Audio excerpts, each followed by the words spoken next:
आज का जो विषय है वह है पुनर्जन्म।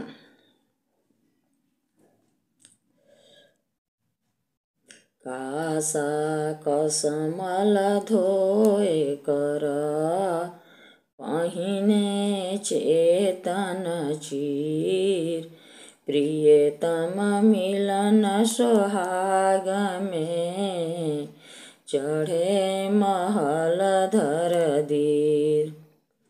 आत्मा नित्य वस्तु है।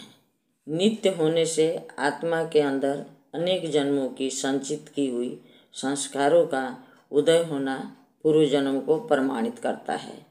वर्तमान कर्म और पुरुषार्थ का कारण पूर्व जन्म से आत्मा में विद्यमान रहता है। गीता में श्री कृष्ण ने कहा कि हे अर्जुन, मेरे और तेरे अनेक जन्म हो चुके हैं, तू उनको नहीं जानता और मैं जानता हूँ। बद्ध और मुक्त दोनों प्रकार की आत्माएं जगत में प्रकट होती है। बद्ध आत्माएं कर्मवश प्रकट होती है और मुक्त आत्माएं इच्छा अनुसार प्रकट होती है। अतः आत्मा के आवागमन से पुनर्जन्म का होना सिद्ध होता है। मृत्यु स्थिर शरीर की होती है। मृत्यु के पश्चात आत्मा वायु के साथ अंतरिक्ष में जाता है, पुनः जल तथा अन्न में आकर पुरुष बीज के साथ स्त्री के गर्भाशय में प्रकट होता है।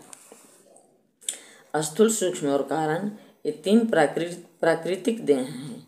मृत्यु में स्थूल देह का त्याग कर आत्मा सूक्ष्म और कारण शरीर को लेकर देह से बाहर हो जाता है।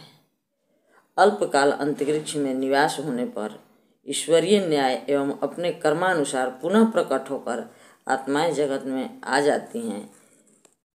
देखिए संत वाणी क्या कहता है। कर्म के बांधाई जगत, यही विधि आवे जाय।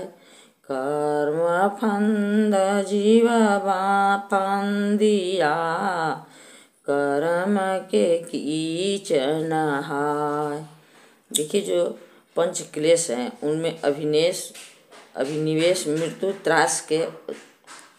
त्रास को कहते हैं। उससे आत्मा के पुनर्जन्म स्पष्ट हो जाता है। इसी पुनर्जन्म के विषय में ऋषि पतंजलि क्या कहते हैं। स्वर सवाही विदिशोऽपि तथारूढ़ो अभिनिवेश। हम सब रामायण गीता पढ़ते हैं, उसमें पुनर्जन्म के चर्चा बहुत स्थानों पर आया है। जैसे रावण पिछले जन्म में विष्णु जी का पार्षद था, यशोदा पिछले जन्म में कौशल्या थी, हनुमान जी पूर्व जन्म में एक ब्राह्मण थे, काकभूषुंडी पूर्व जन्म में शिव भक्त ब्राह्मण थे। इसलिए हर जीव का पुनर्जन्म होता है, जोनि तो बदलता ही रहता है, इसलिए पुनर्जन्म होता है। इतना ही कह के मैं अपनी वाणी को विराम देती हूँ। बोलिए सद्गुरुदेव भगवान की जय।